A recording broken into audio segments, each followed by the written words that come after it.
Bueno, vamos a orar nuevamente para ponernos en las manos del Señor. Acompáñenme por favor en oración. Amado Señor, estamos muy agradecidos, Señor, porque tú has enviado a tu Hijo Jesucristo, quien venció a la muerte y al imperio de la muerte, al que tenía el imperio de la muerte, a Satanás, por medio de su muerte, Señor. Por eso estamos gozosos el día de hoy, Señor, porque hemos sido libertados de la muerte, de Satanás y del pecado y de la condenación eterna, Señor. Te pedimos ahora muchas gracias, Señor, para el tiempo de la prédica. Rogamos, Señor, que tú me socorras primeramente a mí, Señor. Dame de tu gracia, Señor, para poder explicar y exponer con claridad, Señor, tu palabra, Señor. Ayúdame a recordar, Señor, que esta es tu palabra, Señor Santa, para que pueda temblar delante de ella, Señor, para que no pueda irme ni a izquierda ni a derecha, Señor, sino solamente aquello que tú has hablado, Señor, en tu palabra. Dame de tu gracia, Señor, entonces, por favor. Y da gracia a mis hermanos que están escuchando, Señor, para que puedan recibir tu palabra, Señor, para que puedan escuchar con atención, Señor, para que no haya tropiezos, Señor, para que no haya nada en su corazón, Señor, que pueda estorbarles, Señor. Que puedas limpiar a mis hermanos de sus pecados, Señor, para que puedan tener con una conciencia limpia estar escuchando tu santa palabra, Señor. Que no puedan, sino solamente confiar en ti, Señor, y que me uses como instrumento, Señor. Padre, si hay alguien aquí, Señor, que está hoy sin Cristo, apartado de ti, Señor, confiando en sus obras, confiando en sus méritos y en sus esfuerzos, Señor. También, Señor, te ruego que en esta mañana sean derribados esos ídolos, Señor, de su corazón, para que pueda contemplar la gracia y el amor que hay en Cristo Jesús. Señor, ten misericordia, Señor, y salva. Lo rogamos por medio de Cristo Jesús. Amén. Hermanos, vamos a ponernos de pie para poder leer en el Evangelio según San Lucas, capítulo 1 y versículos del 67 al, al 80.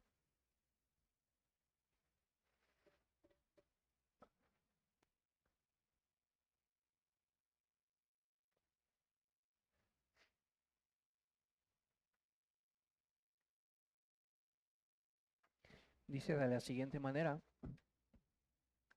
y Zacarías, su padre, lleno del Espíritu Santo, fue lleno del Espíritu Santo y profetizó diciendo: bendito el Señor Dios de Israel, que ha visitado y redimido a su pueblo, y nos levantó un poderoso Salvador en la casa de David su siervo, como habló por boca de sus santos profetas que fueron desde el principio.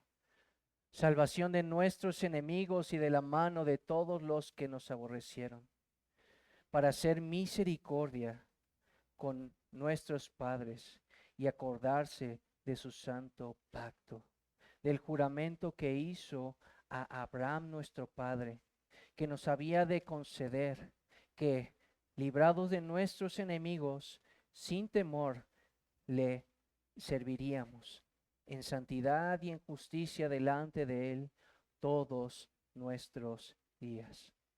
Y tú, niño profeta del Altísimo, serás llamado, porque irá delante de la presencia del Señor para preparar sus caminos, para dar conocimiento de salvación a su pueblo, para perdón de sus pecados, por la entrañable misericordia de nuestro Dios, con que nos visitó desde lo alto la aurora, para dar luz a los que habitan en tinieblas y en sombra de muerte, para encaminar nuestros pies por caminos de paz.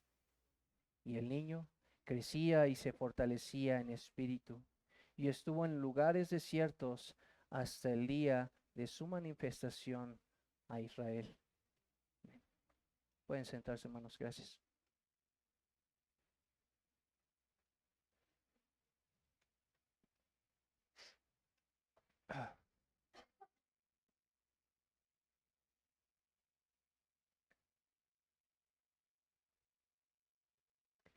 Bien, hermanos, pues ya vimos la última ocasión que me tocó compartir con ustedes el momento de la restauración de Zacarías, que después de estar mudo y sordo a su debido tiempo, el Señor quitó toda esta aflicción y es en medio de cuando se iba a dar el nombre al niño, a su hijo, a este Juan, que suceda en todas estos acontecimientos, este milagro en el cual es libertado Zacarías y por lo tanto también alaba inmediatamente al Señor y todos quedan asombrados por todas las cosas que Dios estaba haciendo en medio de esta familia y se preguntaban y guardaban todas estas cosas en su corazón diciendo, ¿qué clase de niño será este? ¿Qué es lo que Dios está preparando de antemano? Y entonces estaba causando entonces el Señor por medio de todas estas cosas una expectativa de lo que Dios haría en medio de su pueblo. Y bien, ahora en esta última escena podemos contemplar el cántico de Zacarías. Hay varios cánticos, como lo estuvo comentando también el domingo pasado nuestro hermano Jonathan. Y este es el cántico de Zacarías, el cual está conformado por dos partes principales. De los versículos 68 al 75 es la primera parte en la cual nosotros veremos a Zacarías alabar al Señor por haber provisto de salvación a su pueblo. Y todo este cumplimiento es conforme a las promesas de su santo pacto y del juramento hecho a su padre, a nuestro padre Abraham. ¿Okay? Y hay una segunda parte que habla entonces acerca de Juan, que está en armonía con lo profetizado con Isaías 43 y Malaquías 3:1, y es aquí entonces donde se resume que este niño va a ser el precursor del Mesías, que es quien se describe entonces este Mesías como el sol o como esta aurora que alumbraría a quienes estuvieran en tinieblas. Por causa del tiempo, hermanos, no voy a alcanzar a predicar la segunda parte.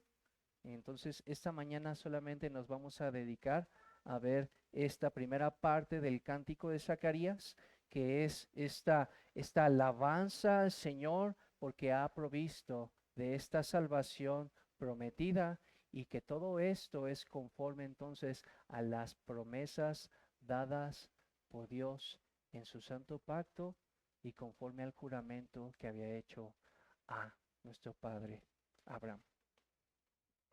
Y lo primero entonces que podemos notar es que así como el cántico de Elizabeth era un cántico de amor por María, o el cántico de María era un cántico de fe, entonces este precioso cántico de Zacarías es un cántico de esperanza, un cántico que está centrado en las promesas de Dios y que por lo tanto básicamente está diciendo que todas estas promesas ya están a la puerta y que por eso está dando testimonio por medio de este pequeñito, de este Juan que ya ha nacido, de que ya está a la puerta el cumplimiento de cada una de estas promesas.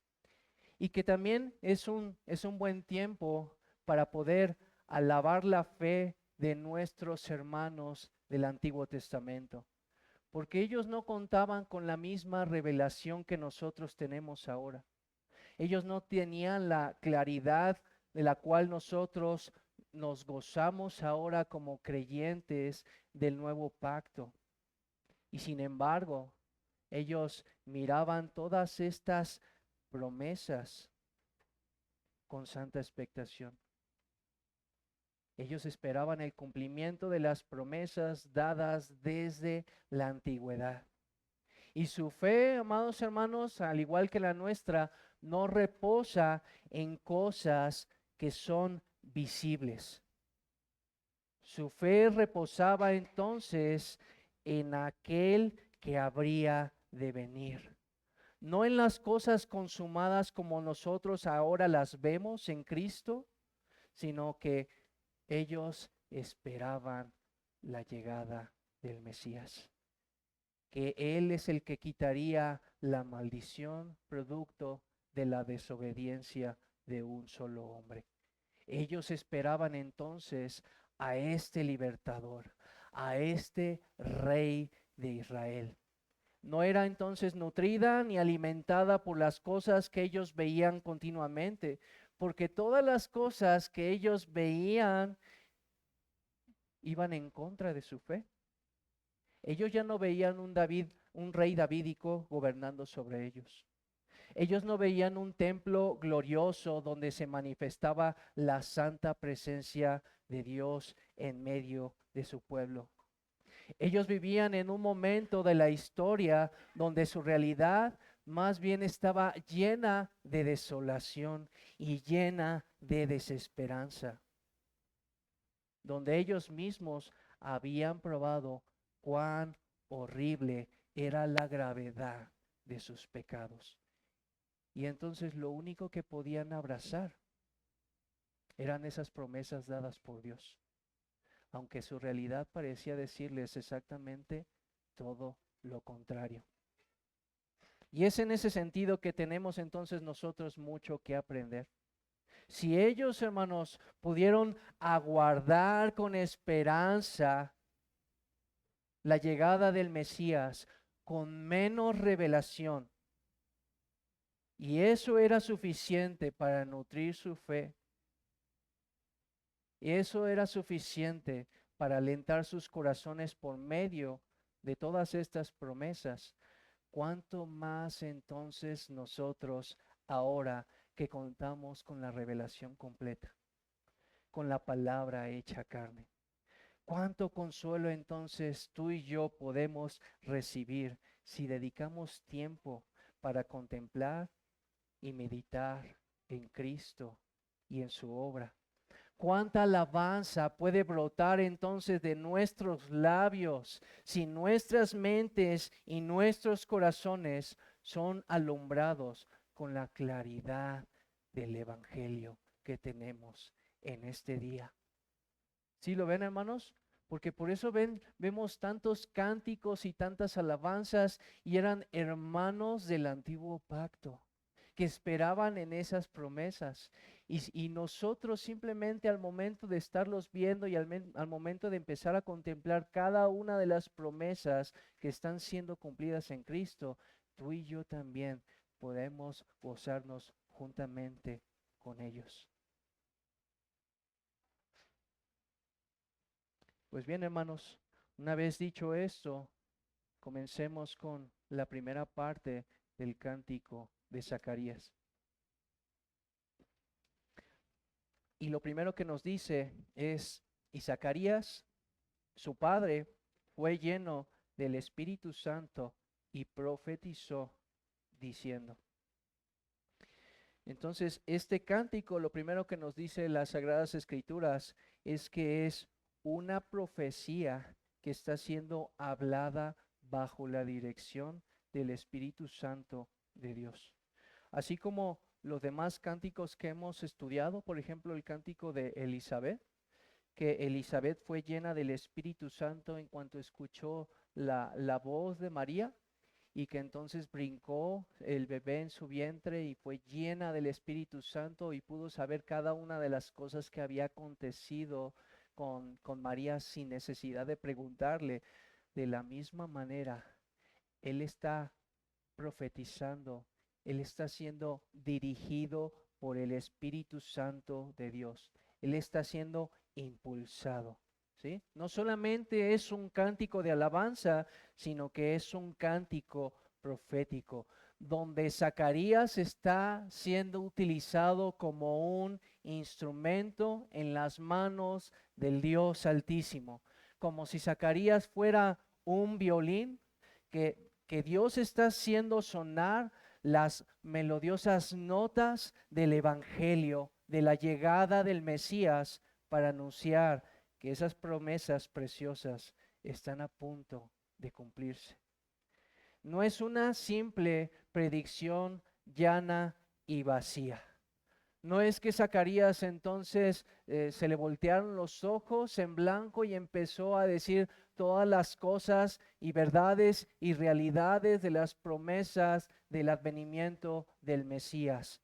No, sino que también el Espíritu Santo no solamente abre su boca para abrir y decir todas estas verdades, sino que también el Espíritu Santo alumbra el entendimiento de Zacarías, alumbra su corazón para comprender este mensaje que él mismo está transmitiendo con su boca.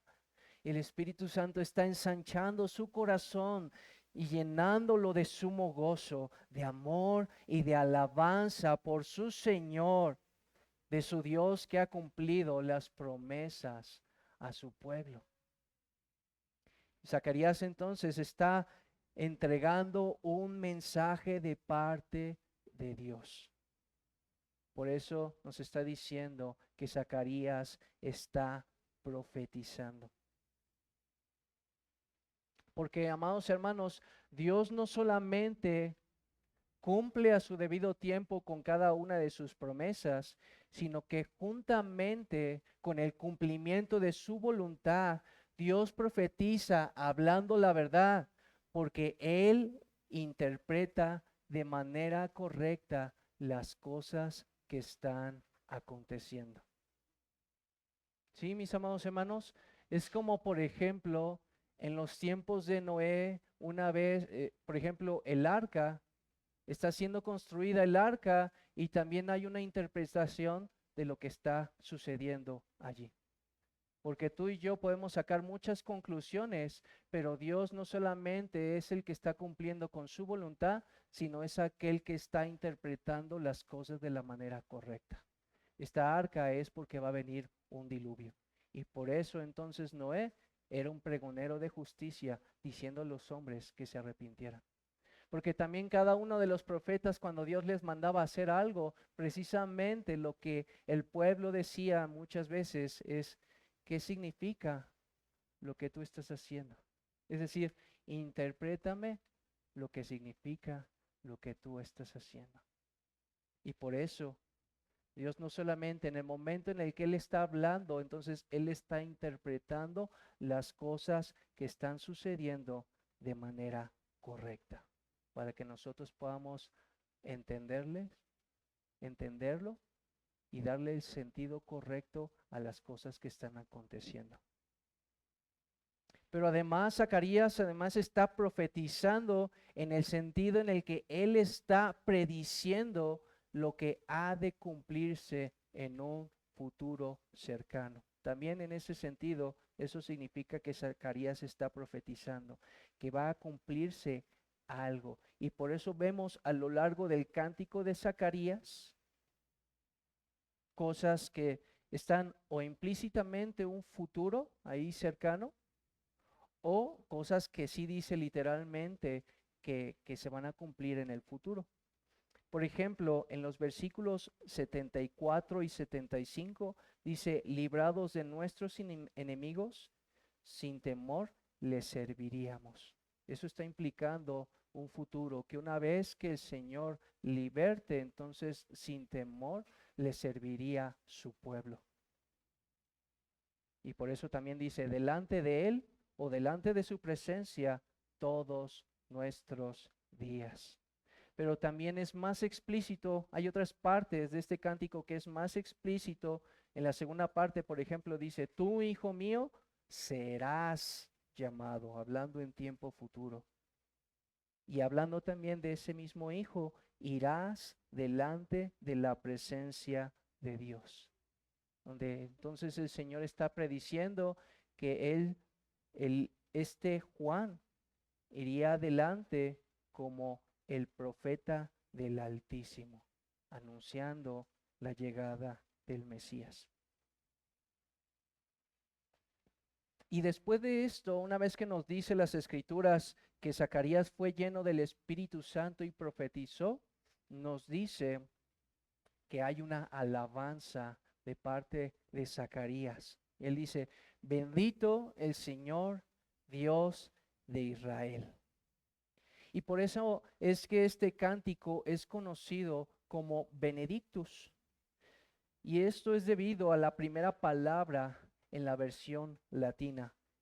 Benedictus esto Dominus Deus Israel. Bendito sea el Dios de Israel. Aunque esta porción está escrita en griego, hermanos, en el momento en el que Lucas lo está escribiendo y en el momento en el que Zacarías está alabando al Señor, está pensando en hebreo, porque la forma que está escrita aquí es muy similar a las bendiciones típicas judías. Cuando un judío decía Baruch Adonai Elohe Israel, es decir, bendito sea el Señor Dios de Israel, las cuales eran bendiciones históricas que enfatizaban el pacto de Dios y de la elección del pueblo del Señor. Y es exactamente entonces lo que está haciendo Zacarías. Bendice al Señor porque Él, Dios, se ha acordado de su pacto. Zacarías comienza entonces con esta doxología, con esta alabanza al Señor, y una alabanza entonces que es propia de un creyente del antiguo pacto, de un creyente judío. Y nos dice entonces más adelante que ha visitado y que ha redimido a su pueblo en una parte del versículo 68. Y aquí lo que está tratando de enfatizar es la preocupación genuina por parte de Dios hacia su pueblo y una intervención salvadora en favor de él. Y es que a lo mejor no alcanzamos a ver, porque dice que ha visitado, pero esa palabra no solamente tiene que ver con estar ahí y hacerse presente, sino que esta palabra tiene que ver con alguien que cuida, con alguien que provee de algo necesario. Y de hecho esta palabra también la podemos encontrar en Mateo 25:36, cuando el Señor Jesucristo está diciendo, estuve enfermo y me visitaste. Es decir, estuve enfermo y cuidaste de mí y me proveíste todo lo necesario. Y una gran ilustración entonces para que podamos entender un poquito más esa palabra es la parábola del buen samaritano. Que este buen samaritano entonces encuentra a este judío malherido por los ladrones y se detiene movido por la compasión. Y lo que hace es limpiar, sanar sus heridas, subirlo a su animal y llevarlo finalmente hasta un lugar donde pudiera ser cuidado. Y nuestro Señor Jesucristo entonces es ese buen samaritano que aunque nosotros le hemos despreciado y le hemos aborrecido, así como un judío aborrecía a un samaritano, Él tuvo compasión de nosotros cuando nos encontró en nuestras sangres, cuando Él nos encontró en nuestros pecados, y Él limpió nuestras heridas, y Él nos sanó de todas nuestras dolencias. ¿Cómo? Al darse a sí mismo como nuestra propiciación, para que por medio de las heridas de Cristo seamos curados.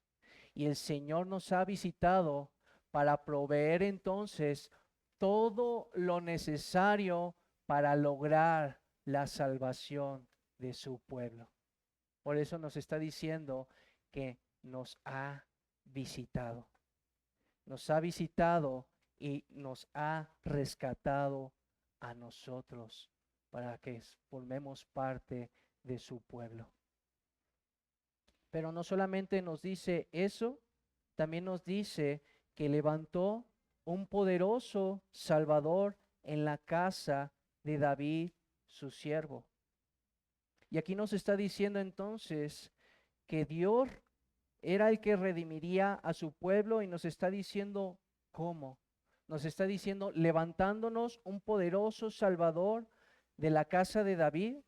Y lo que literalmente dice en esta porción de las Escrituras es que levantaría un cuerno de salvación de la casa de David. Y primeramente, este cuerno lo que puede simbolizar es un poder. Por eso lo está interpretando diciendo un poderoso Salvador. Un cuerno entonces sirve para atacar, un cuerno sirve para destruir. Eso es lo que vemos, por ejemplo, en Primera de Reyes 22:11, cuando están sentados tanto el rey de Israel como Josafat, y que están los falsos profetas diciéndole que vaya a la guerra y que el Señor va a entregarlos, y que entonces hay alguien que tiene precisamente unos cuernos de hierro, y con estos vas a acornear a tus enemigos y los vas a vencer. Porque precisamente uno de los símbolos del cuerno es el poder para atacar y para poder destruir.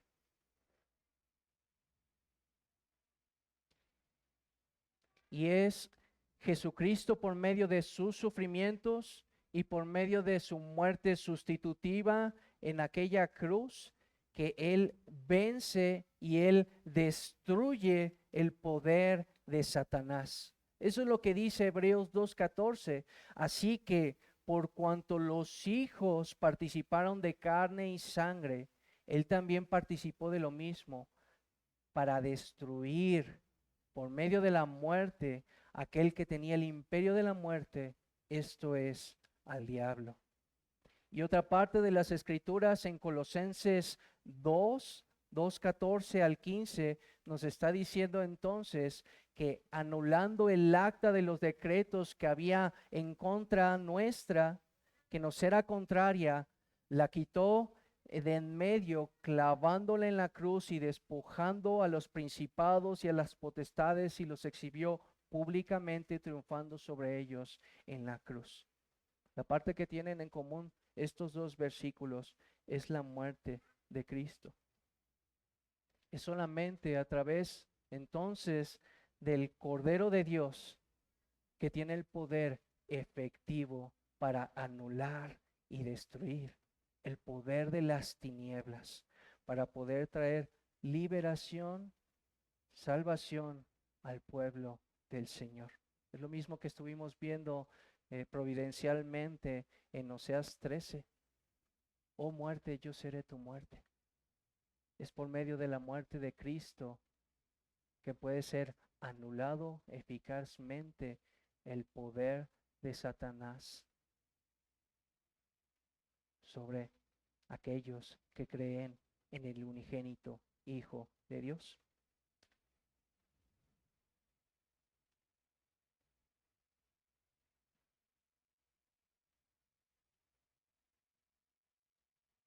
Y también dice, por ejemplo, en Primera de Samuel 2:10, hermanos,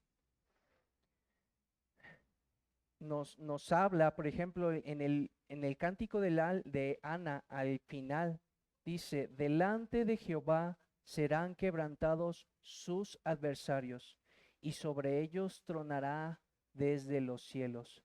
Jehová juzgará los confines de la tierra.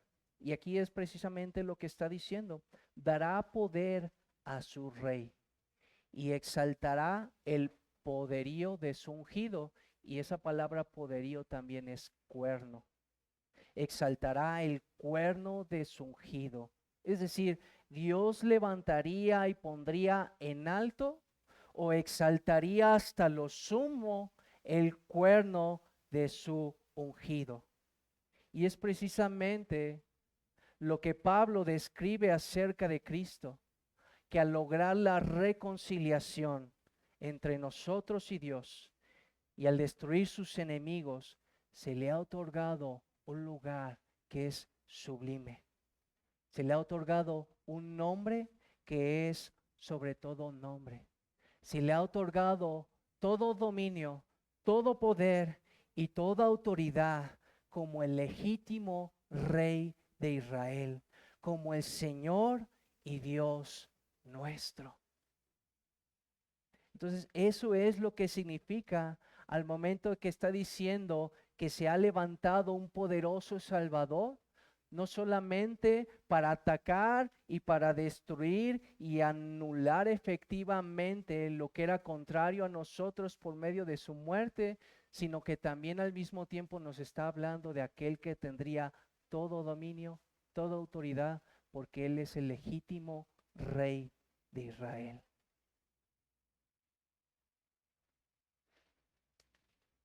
Y después nos dice, como habló por boca de sus santos profetas que fueron desde el principio. Y así como estuvimos viendo algunos casos que ya se profetizaba en el Antiguo Testamento y que son sumamente claros, también fue entonces Dios desde la antigüedad que anunciaba todas las cosas antes de que fueran como si ya fuesen. Hermanos, fue por boca de Moisés que él anunció el levantamiento de un profeta. Él les dijo, profeta en medio de ti, de tus hermanos como yo, te levantará Jehová tu Dios. A él oiréis. Fue David quien anunció que el ungido de Dios se sentaría a la diestra de Dios, siendo exaltado hasta lo sumo. Jehová dijo a mi Señor, siéntate a mi diestra. Fue Isaías quien predijo que Emmanuel, es decir, Dios en la carne, sería molido por nuestras transgresiones para lograr la paz por medio de su castigo. Fue Jeremías y Zacarías que hablaron de aquel renuevo de la casa de David para establecer la justicia sobre la tierra. Fue por medio de Ezequiel y de Zacarías que fue anunciado el levantamiento del pastor, quien sería herido por su pueblo para obtener la salvación y al mismo tiempo la purificación de su pueblo. Fue Daniel quien profetizó a un hijo de hombre a quien se le daría todo dominio y toda autoridad sobre todas las naciones. Y es por medio del profeta Miqueas que sabemos que el Cristo vendría de Belén, que sería el Señor de Israel y que no tendría comienzo porque sus días serían desde la eternidad. Y es Malaquías en donde se profetiza al mensajero que iría delante del Señor. Esto es a Juan y al ángel del pacto, quien sería el Mesías o el deseado. Hermanos, quien había hablado entonces era Dios mismo. Es Dios mismo hablando por medio de sus profetas. Ellos solamente son portavoces, son mensajeros de la voluntad del Señor. Y así lo dice claramente la carta a los hebreos. Dios, habiendo hablado muchas veces y de muchas maneras en otro tiempo a los padres por los profetas. Hermanos, y esto es sumamente importante, porque en la medida en la que somos tú y yo conscientes de que toda profecía es la voz del Dios viviente, entonces vamos a atesorar muchísimo más la Biblia, la palabra de Dios. No despreciaríamos entonces su palabra. No la pondríamos entonces en tela de juicio. Y es que hoy en día corremos el riesgo de hacerlo. Hay muchos eruditos, hay muchos estudiosos liberales que estudian la palabra de Dios como si no fuera la palabra de Dios, como si fuera cualquier otro libro histórico, un libro que no ha sido inspirado. Estos estudiosos, ellos no creen en las profecías, hermanos. Ellos niegan los milagros. Ellos pueden llegar a negar la historicidad de Adán y de Eva. Ellos pueden negar los milagros. Ellos pueden negar entonces la resurrección. ¿Qué nos queda entonces? Unos bonitos relatos en los cuales podemos rescatar solamente moralejas, solamente podemos rescatar principios morales, principios éticos y nada más. Así que, amados hermanos, no permitamos que se nos despoje de lo más preciado que tenemos, la santa palabra del Dios vivo y verdadero, porque verdaderamente así ha dicho el Señor. El Señor verdaderamente ha hablado por medio de la boca de sus profetas y lo ha hecho precisamente como ahorita lo estamos estudiando para nuestra consolación, para que nuestros corazones se llenen de alabanza. Hermanos, ¿sí pueden ver la gravedad de si no tenemos el cuidado de confesar y de creer que la Biblia es la palabra de Dios, inspirada, la palabra inerrante del Dios vivo y verdadero? Que eso puede permear entonces a nuestras mentes y a nuestros corazones, y que entonces no podemos encontrar consuelo porque solamente son principios morales. Amado hermano, en la medida en la que creemos que esta es la palabra del Dios vivo y verdadero, vamos a temblar y vamos a ir delante de esta santa palabra con reverencia. Y entonces, cada vez que nos acerquemos, no nos vamos a acercar como con un libro histórico, sino que vamos a ir en oración al Señor. Y vamos a pedirle, como dice el Salmo 119, abre mis ojos y miraré las maravillas de tu ley.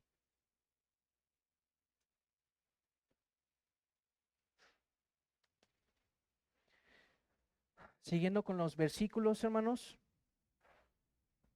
después nos dice, salvación de nuestros enemigos y de la mano que nos aborrecieron.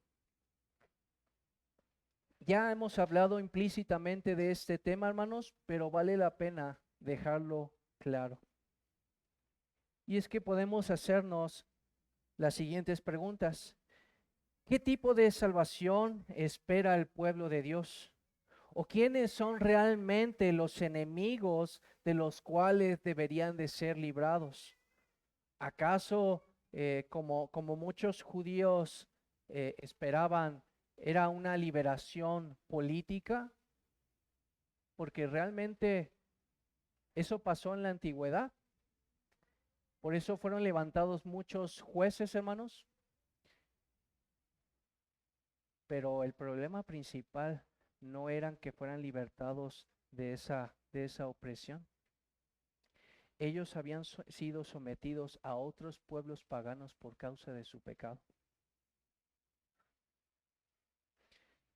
Entonces, el problema más grave era su pecado.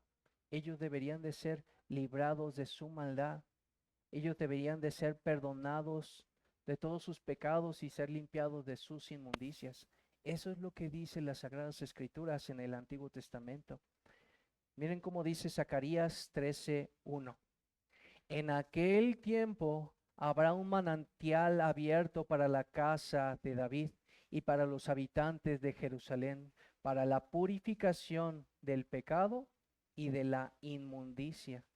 Así que se estaba anunciando una solución provista por Dios para su mayor mal. No ser librados de algún opresor, de algún reino opresor físico, sino ser librados espiritualmente de sus pecados, de su propia maldad. Por eso se nos habla también en Zacarías que que Cristo nos ha dado sus vestiduras de justicia y que Él llevó esos trapos de inmundicia para hacer justicia una vez y para siempre. Para ejecutarse entonces la sentencia de esa condenación por nuestros pecados, esa que era contraria a nosotros, como ya lo estuvimos escuchando. Cristo entonces vino para librarnos de la muerte, vino para librarnos de la condenación, vino haciéndose por nosotros maldición, dando su vida, como ya lo vimos también, a cambio de la nuestra, para obtener absoluta liberación. Así que la salvación que Cristo ha logrado es una salvación espiritual. Y Él nos ha salvado de nuestros enemigos, de Satanás, de la muerte, del pecado y de la condenación. Y dice más adelante, para hacer misericordia con nuestros padres y acordarse de su santo pacto, del juramento que hizo Abraham, nuestro padre. ¿Por qué se dice que Dios trata misericordiosamente entonces a los antiguos padres? Porque al momento que se están cumpliendo todas estas promesas de levantar al hijo de David, de rescatar al pueblo de sus enemigos, de concederles salvación, Él está mostrando misericordia al cumplir con todas estas promesas a todos estos padres que Dios hizo pacto con ellos. Por eso Dios entonces mostró su fidelidad a Abraham al acordarse de su pacto y de liberar a su pueblo de Egipto. Él también mostró misericordia a Abraham al hacer entrar al pueblo de Dios a la tierra prometida. Pero el Señor también está mostrando muchos más de sus bondades al levantar al bendito de las naciones, a quien vio por medio de la fe Abraham y se gozó. Y que entonces cada vez que cumple Dios sus promesas, muestra su fidelidad al pacto, pero también su fidelidad a todos aquellos que Él se los prometió. De todas esas tiernas misericordias con que Él hizo su pacto. Así con Adán, así con Noé, así con Moisés, así con David, el Señor muestra ser fiel a su pacto, porque, amados hermanos, todos estos pactos finalmente están subordinados al mayor de los pactos que se ha hecho en Cristo Jesús. Porque lo que Adán no pudo hacer entonces lo ha hecho Cristo y ha cumplido el pacto que Adán no pudo cumplir.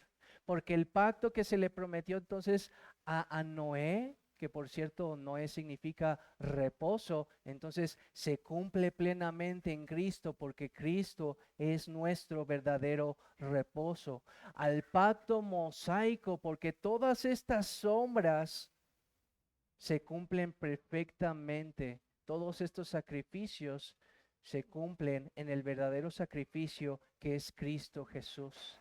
Porque también en el pacto davídico, porque se prometió un rey y Cristo ha llegado como ese legítimo rey de Israel que habría de reinar por siempre. Y así también con el pacto con Abraham, porque vino aquel que sería la bendición para todas las naciones. Y no solamente nos hablan estos versículos de sus misericordias, sino que también hay dos cosas principales que se mencionan. Una que es su santo pacto y otra que es el juramento que Dios hizo a nuestro padre Abraham. Y esto particularmente lo vemos en Génesis 22, 15 al 18, hermanos. Permítanme decírselo rápidamente. Dice, y llamó el ángel de Jehová a Abraham por segunda vez desde el cielo y dijo: por mí mismo he jurado, dice Jehová, que por cuanto has hecho esto y no me has rehusado tu hijo, tu único hijo, de cierto te bendeciré y multiplicaré tu descendencia como las estrellas del cielo y como la arena de la orilla del mar, y tu descendencia poseerá las puertas de sus enemigos, y en tus simientes serán benditas todas las naciones de la tierra. Sí, hermanos, nada más como contexto, ahí fue cuando fue obediente a Abraham y estuvo a punto de sacrificar a su hijo, y después el Señor le dijo: no lo mates, porque he visto que temes a mí y me has obedecido, y por cuanto tú me has obedecido y has escuchado mi voz, yo juro hoy que yo cumpliré todas las promesas que yo te he hecho. Yo te haré una multitud, tu descendencia, y también bendeciré por medio de tu simiente a todas las naciones. Y entonces, aquí entonces, no solamente nos está hablando de una promesa que Dios hizo con Abraham, sino también de un juramento que Dios le hizo a Abraham. Aunque no era necesario el juramento, porque pues las promesas de Dios son inmutables, porque todo lo que Dios hace lo cumple, porque Dios no es hijo de hombre para que mienta o para que se arrepienta. Pero la carta a los hebreos nos está diciendo la razón por la que el Señor no solamente promete, sino que hace un juramento para confirmar sus promesas. Hebreos 6, del 13 al 18, nos dice de la siguiente manera: porque cuando Dios hizo la promesa a Abraham, no pudiendo jurar por otro mayor, juró por sí mismo diciendo: de cierto te bendeciré con abundancia y te multiplicaré grandemente. Y habiendo esperado con paciencia, alcanzó la promesa. Porque los hombres ciertamente juran por uno mayor que ellos, y para ellos es el fin de toda controversia, y es el juramento para confirmación. Por lo cual, queriendo Dios mostrar abundantemente a los herederos de la promesa la inmutabilidad de su consejo, interpuso juramento, para que por dos cosas inmutables en las cuales es imposible que Dios mienta, tengamos un fortísimo consuelo, los que hemos acudido para asirnos de la esperanza puesta delante de nosotros. No lo hizo entonces, no juramentó el Señor por causa de él, por causa de que podían fallar sus promesas. Lo hizo por causa de nosotros, por causa de nuestra debilidad, para que podamos, como dice las Escrituras, tener un fortísimo consuelo, para que por medio de dos cosas que son inmutables, nosotros encontremos descanso y refugio en esto que Dios ha prometido y que ha confirmado por medio de un juramento. Y entonces la respuesta es sí, era necesario el juramento, pero no por causa de Dios, sino por causa de nosotros, porque Dios anhela proveernos entonces esa fe a nuestros corazones, para que seamos confirmados en todas estas promesas llenas de misericordia y que son confirmadas al juramentar el Señor. Eso, eso debería de llenar entonces nuestras bocas de gozo, de alabanza, de adoración, porque era más que suficiente las promesas que Dios había prometido. Pero Dios quiere consolar nuestros corazones y fortalecer nuestra fe, y por eso ha hecho un juramento, lo ha ratificado, para que nosotros estemos plenamente convencidos de que Dios realmente lo haría. Y ahora en los versículos del 74 al 75. Dice que librados de nuestros enemigos sin temor les sirviéramos en santidad y en justicia delante de Él todos nuestros días. Y aquí entonces se nos dice la razón o el propósito por la cual tú y yo somos salvados. Somos liberados de nuestros enemigos con el propósito de ser santos, con el propósito de servir al Señor. ¿Sí? Podemos deducir entonces que el fin mismo de nuestra salvación es la gloria de Dios. Y Dios nos redime a su pueblo para que tú y yo con gratitud podamos servirle. Y dice ahí algunas características de cómo vamos a servirle tú y yo. Vamos a servirle sin temor, porque el Señor nuestro Dios no ha hecho una media liberación. Él ha hecho una completa y absoluta liberación. Nos ha librado por completo de nuestros enemigos que ya hemos mencionado. Nos ha librado de Satanás, nos ha librado de nuestro pecado, nos ha librado de la muerte y de la condenación eterna en el infierno. No para que nosotros vivamos llenos de temor, que vivamos sin esperanza, que pensemos que el día de mañana el Señor nos va a desechar y que el día de mañana seremos condenados por causa de lo que hemos hecho en contra de Él, sino que se nos ha dado todas estas promesas para que a nuestros corazones se les pueda consolar diciendo, ninguna condenación hay para los que están en Cristo Jesús. No podemos entonces estar sometidos y cautivados por nuestras mentes o por nuestras conciencias por causa de las mentiras del diablo. Y estamos hablando de creyentes genuinos en Dios, creyentes que verdaderamente se han arrepentido, que han confesado sus pecados al Señor, que han confiado en la promesa del Salvador que Dios ha levantado, del Hijo de David.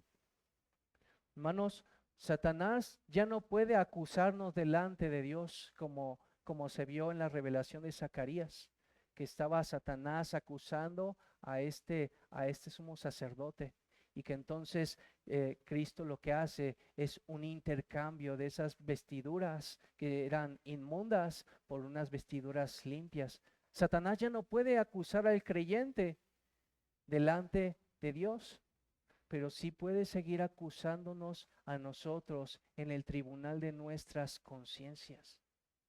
Y es ahí donde tú y yo debemos de aplicar el Evangelio. Es ahí donde debemos de recordar las misericordias de Dios, porque no es por obras, no es por nuestros esfuerzos, no es por nuestros méritos, es por causa de aquel que nos amó y se entregó a sí mismo por causa de nuestros pecados para nuestra reconciliación, para que tengamos paz para con Dios. Eso es lo que declaran las Sagradas Escrituras. Justificados pues por la fe, tenemos paz para con Dios por medio de nuestro Señor Jesucristo. ¿Para qué? ¿Para qué necesitas entonces hablarte continuamente el Evangelio? Para que puedas vivir sin temor, para que puedas vivir con gratitud, con alabanza, con adoración, sirviendo a aquel que te amó y que dio su vida por ti. Pero no solamente sin temor, sino también en santidad y en justicia. Amados hermanos, hemos sido apartados para el Señor, es decir, consagrados para su gloria, para vivir conforme a su voluntad. Y ahora somos como esos instrumentos que se usaban en el tabernáculo, que eran apartados para uso exclusivo del Señor, para las cosas santas. Estamos llamados a no hacer lo que Dios prohíbe y a hacer lo que Dios demanda. ¿Por qué? Porque te ha amado a ti siendo tu enemigo, tú su enemigo, y porque Él te ha salvado, porque Él ha perdonado todas tus iniquidades. Por eso Él te está llamando a vivir en santidad. Fuimos salvados por nuestro Señor, no para permanecer en nuestros pecados. Amados hermanos, todo aquel que ha sido verdaderamente salvado por Dios, liberado de sus enemigos, al mismo tiempo es santificado. Y hermanos, debemos de desechar también la idea de decir o pensar que Dios nos ama como somos. Hermanos, al único que Dios ama como es a su Hijo Jesucristo. Y a nosotros nos ama a pesar de lo que somos. Y entonces Dios no nos va a dejar, no nos ha librado para que finalmente nosotros sigamos siendo lo que somos. Porque fuimos apartados y consagrados para Dios, para su gloria, para ser santos. Por eso dice también las Sagradas Escrituras que de gloria en gloria somos transformados como en la imagen de nuestro Señor Jesucristo. Ese es el propósito de la salvación, de poder ser salvos y poder ser transformados a la imagen misma de nuestro Señor Jesucristo. Y además también dice, delante de Él o en su presencia. Y hermanos, recordemos que los que estaban ministrando continuamente delante de la presencia del Señor eran los sacerdotes. Ellos eran los que estaban ofreciendo continuamente sacrificios y ofrendas. Ese era el culto diario que no cesaba. Y ahora nosotros también formamos parte de ese sacerdocio de creyentes que servimos al Señor. De hecho, tanto la palabra que dice aquí para servir y también para la palabra que dice estar delante de Él, tiene una connotación de servicio sacerdotal en el templo. Así que somos nosotros quienes nos debemos de presentar voluntariamente nuestras vidas como un sacrificio vivo delante del Señor. Por eso debemos de mantenernos fieles al Señor, con una vida de piedad, manteniéndonos puros a Dios. Y esta pureza no solamente estamos hablando de no buscar pecar y ofender al Señor, sino que cada vez que tú y yo pecamos delante del Señor, también estamos llamados a confesar nuestro pecado. Por eso declara en las Sagradas Escrituras que si confesamos nuestro pecado, Él es fiel y justo para perdonarnos y para limpiarnos o purificarnos de todas nuestras maldades. Finalmente, veamos rápidamente unas aplicaciones, hermanos. Aprendamos la primera aplicación, aprendamos a confiar en las promesas de Dios que hicieron como lo hicieron nuestros hermanos en el Antiguo Testamento, creyendo con toda contra toda esperanza, como lo dice Romanos 4:18. Así como lo hizo Abraham, a pesar de que lo que veamos sea contrario a nuestra fe, nosotros no vivimos por vista, sino por fe. Por eso la fe es la certeza de lo que no se ve, pero son las promesas que todavía no vemos, pero que sí abrazamos por medio de la fe, que un día en nosotros han de cumplirse. Y también otra aplicación, no tratemos solamente de racionalizar todas estas verdades que están contenidas en las Escrituras, porque, amados hermanos, ciertamente Zacarías entendió, como lo estábamos viendo por el Espíritu Santo, todas las cosas que él estaba diciendo y por las cuales él alababa al Señor y decía, bendito sea el Señor Dios de Israel. Pero antes de que él lo entendiera, fue alumbrado por el Espíritu Santo. Es decir, se le concedió la fe para creer y por lo tanto él pudo gozarse en él.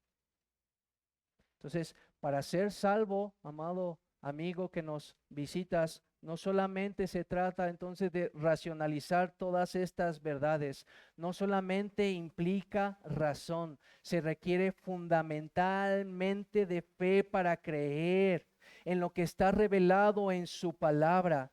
Si tú no has recibido hasta este día esta palabra del Hijo de Dios con fe, no importa cuánto puedas bien sistematizar todas estas cosas contenidas en las Escrituras.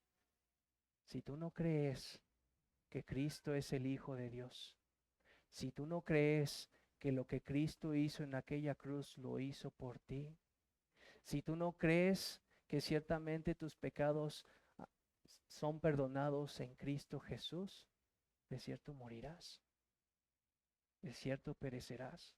Por eso yo te ruego, no solamente que tú puedas entender estas verdades, sino que puedas creerlas. Y Dios concede esa fe para creer. Por eso en esta tarde yo te animo a que no solamente puedas intentar entenderlas con tu mente, sino que puedas creerlas y atesorarlas en tu corazón. La oferta del Evangelio está libre, es libre, es una oferta gratuita. No es para aquellos que se esfuerzan, no es para aquellos que tienen méritos, sino para aquellos que tienen necesidad de salvación. Por eso te ruego en esta tarde, arrepiéntete de tus pecados y pon toda tu esperanza en Cristo para la salvación de tu alma. Otra de que estuvimos viendo, recuerda que fuiste salvado por gracia, por medio de Cristo, y que para que desde ese momento puedas servirle sin temor. Y que entonces desde ese momento nunca más serás su enemigo. De hecho, la Escritura te llama en el momento en el que has creído en Cristo Jesús, amigo, y no solamente amigo, hijo de Dios. Eso es lo que concede, dice la Escritura, a todos aquellos que creen en su nombre. Dice Juan, y Él les ha dado la potestad de ser llamados hijos de Dios. Y eso no es por la voluntad de la carne, no es por méritos, sino es por pura gracia y proviene de lo alto, proviene de Dios.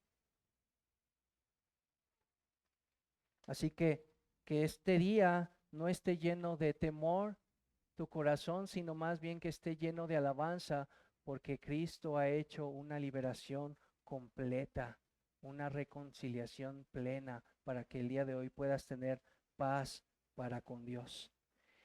Y la última, ciertamente somos salvos por pura gracia, por la obra que Cristo ha hecho en nuestro favor, pero recuerda que has sido salvado con el propósito de ser santos. Hemos sido introducidos por Dios en este camino de santidad.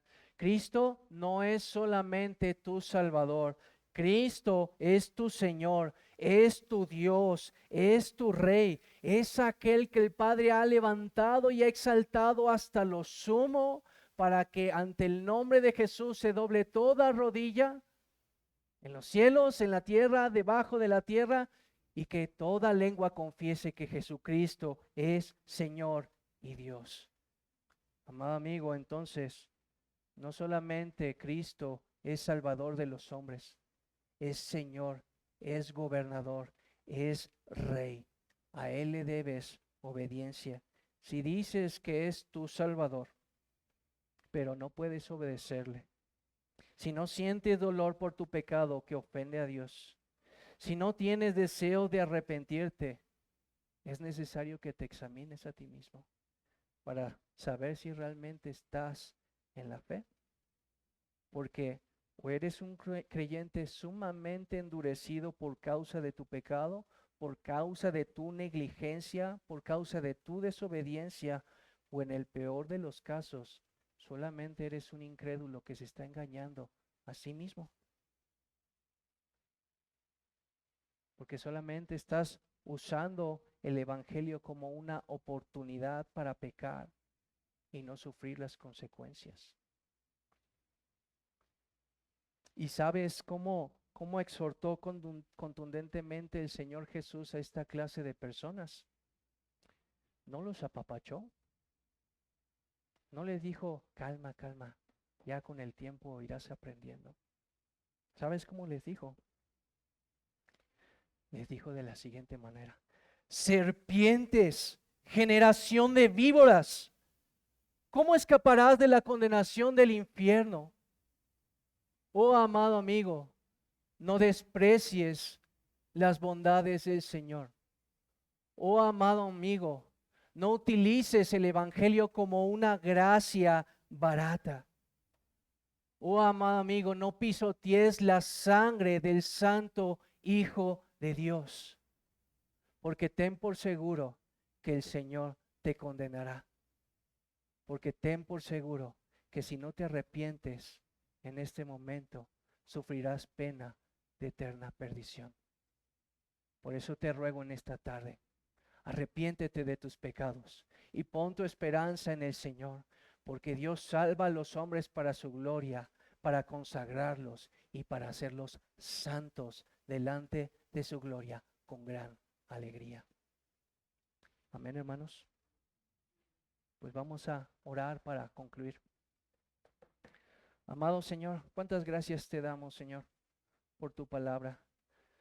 Señor, perdona mi torpeza, Señor, y te pido que a pesar de mí, Señor, tú puedas obrar en el corazón de cada uno de mis hermanos, de cada uno de mis amigos, Señor, que están aquí sin Cristo, Señor. Padre, que tú puedas obrar conforme al propósito de tu palabra, Señor, dependiendo de cada una de las necesidades de mis hermanos, Señor. Que puedan ser consolados y fortalecidos, Señor, o que puedan ser exhortados, Señor, para que se vuelvan a ti en arrepentimiento y fe, Señor. Que sea lo que sea, Señor, pero que todo esto sea para la gloria de tu nombre, Señor, y para exaltar y alabar a tu Hijo Jesucristo. Te lo rogamos por su nombre, Señor. Amén.